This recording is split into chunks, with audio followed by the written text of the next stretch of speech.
All right, so here we are, Stories with Corrie in the Great Outdoors, which is my natural habitat. If you don't know me at all, I love the out of doors, especially the fall in Wisconsin, which I've forgotten how beautiful it is. I don't want to like over exaggerate, but I don't think you can over exaggerate about how beautiful it is here in the autumn.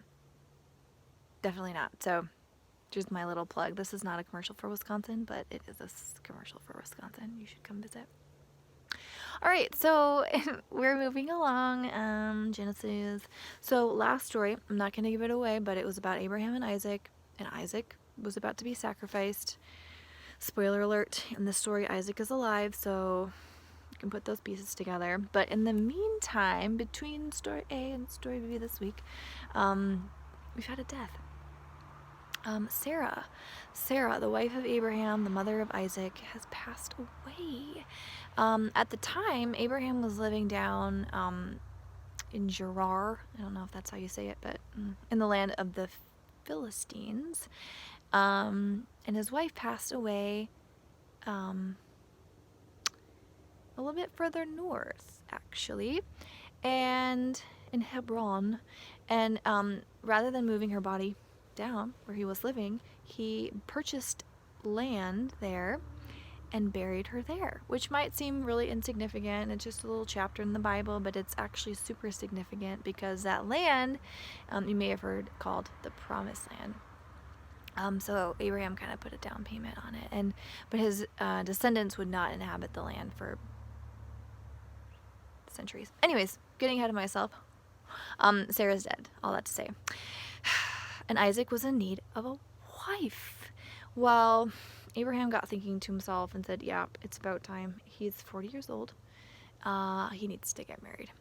But not to the chicks around here. Like, Canaanites, Philistines, that's a nope.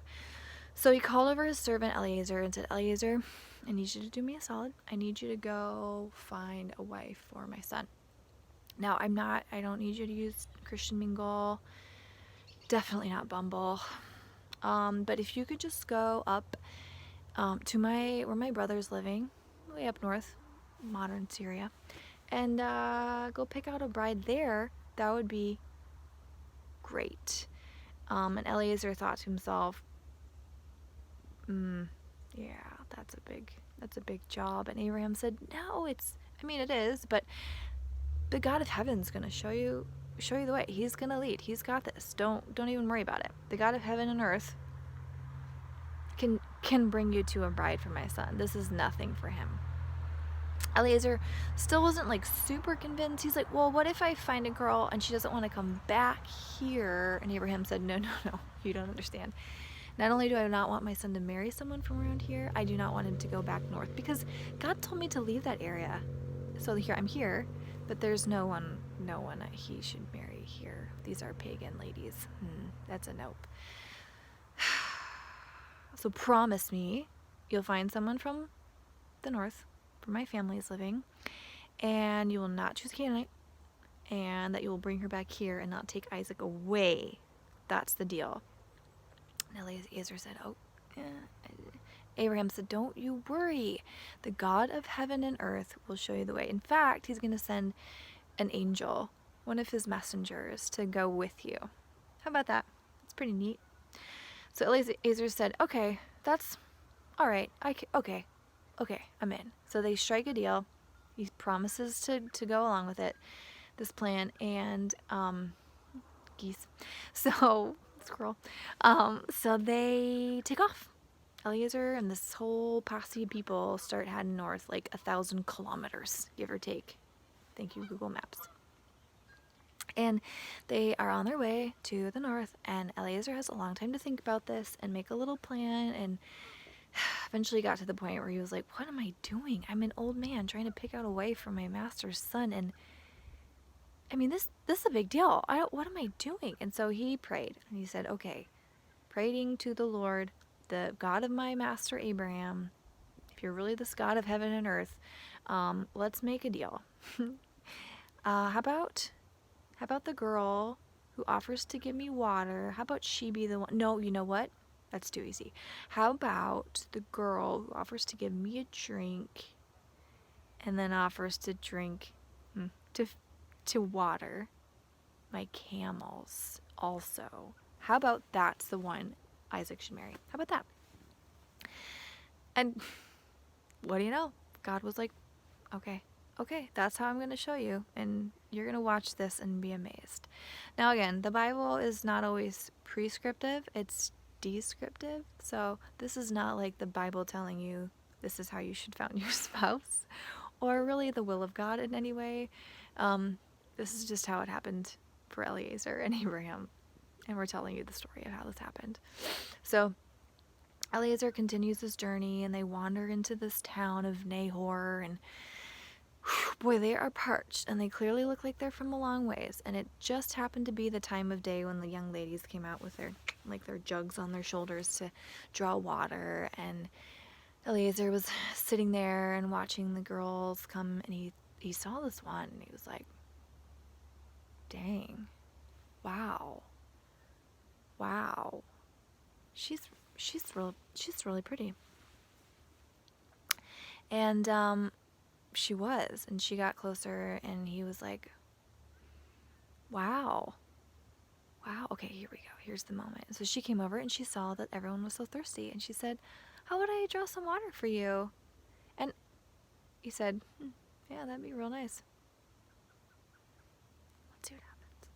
So she gave him all some water, and then, sure enough, she said, "Oh my gosh, your little camels, they look so thirsty. Do you mind if I give them some water?" And he was like, "Girl, yes, you can give them some water, and I can give you a husband." How about that? I don't really know how she responded. I might have been a little freaked out if I were her, maybe run away.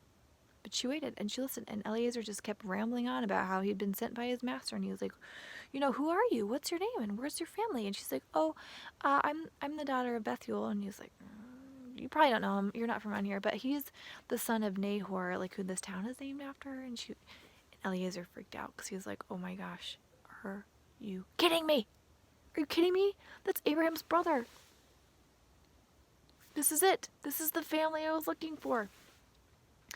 So again, he was flipping out and breaking out all the rings and the bling and all the, whatever to sway this girl that he was legit and not just like this crazy person, and said, "Girl, can I meet your family? I've got a proposition to make."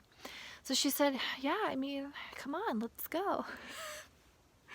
And she took him to dinner and gave them food, and somewhere in the middle of the food, first of all, she was met at the gate by her brother Laban, who's going to come up again in our story, so you just hang in. Remember that name, Laban.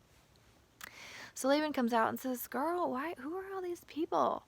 Sister?" She said, "Oh my gosh, Laban, you just have to hear their story. It's wild." I don't know, this girl cracks me up. She's just this free spirit. I don't think she's very old either, so that really just adds to this whole naivete and spunk. So she's like, "You gotta hear their story. This is wild." So they come to dinner, and Eliezer's still railing on about his master Abraham and how much wealth he has, and how much notoriety he has, and how much just how the Lord has blessed him with wealth and people and prosperity, and how he has a son, and he is the only son, and he's going to get everything, and the son is set for life, and he just needs a wife, wink wink. And that's when Eliezer was like, "And that's why I'm here to find a wife, and believe it or not, your sister/daughter was the one. I said, God, show me the one, and she was the one, and so can I take her?" And they said, "I mean, let's see what she says. I mean, if she wants to go, it's her life." Of course they're thinking, absolutely. If he's as rich as you say, we absolutely want her to marry this dude. And she said, "Yeah, I mean, sure, let's do it. I'll go." She's crazy. This is Rebecca. By the way, her name's Rebecca. She's crazy. So they finished their dinner, and Eliezer's like, "All right, well, this is good. We gotta go. Are you ready, Rebecca?" And she was like, "Yeah, yep, let's go." But the family was like, "Okay, well, let's, whoa, how about in 10 days? And Eliezer was like, no, I gotta go. I mean, this guy's 40, he's not getting any younger. We need to get him a wife." And they said, "Well, I mean, it's up to Rebecca. It's her life. She wants to do this." And she said, "All right, I'll go. Let's do this." So he slaps on some more bracelets, gives her a nose ring, which is apparently trendy back then, and they start packing some bags. And she sets off with her little nursemaid, and there they go on their little journey, very long journey, back to this unknown world that she's never even imagined of or been to, and to marry this man she's never met. And they get closer and closer, and Isaac's kind of mopey at the time because, you know, he doesn't have a wife, and he doesn't have a mom, and he's just lost. So he's kind of wandering around in the field, and along comes this huge, massive caravan of his father's servants and a few extra flowy, sparkly ladies in the midst, and he, you know, he's a little curious, and so is Rebecca when she sees this studly dude out in the field. She says, "Who's that?" And Eliezer said, "Well, that's my master's son. That's the guy." She said, "That's him, huh?" Whoop! And she like puts on a little veil because she's like shy. I don't actually know. It's probably some cultural thing I have no clue about. But she puts on her little veil, and what do you know? They get married. The end. Isn't that wild? It's wild. I don't even know how to like route this story up except to say only the God of heaven, only the God of heaven and earth could do something so wild and so crazy. And I don't know. The story is only going to get more interesting from here, you guys, because yeah, they're going to have some kids, a couple of boys. We'll get to them probably next time. But the God of heaven and earth, the God who can do even like the craziest of things, the God of Eliezer's master Abraham, is the same God, yesterday, today, and forever. Again, this is not a suggestion on how to find a spouse. It's worth a shot. But yeah, there you go. There's a story of Rebecca and Isaac. It's a little rambly, but here we are. Okay, well, go get go enjoy some crisp weather wherever you are, and we'll be in touch. Again, if you want to follow along in this story, Genesis 24, and till next time, Stories with Corrie.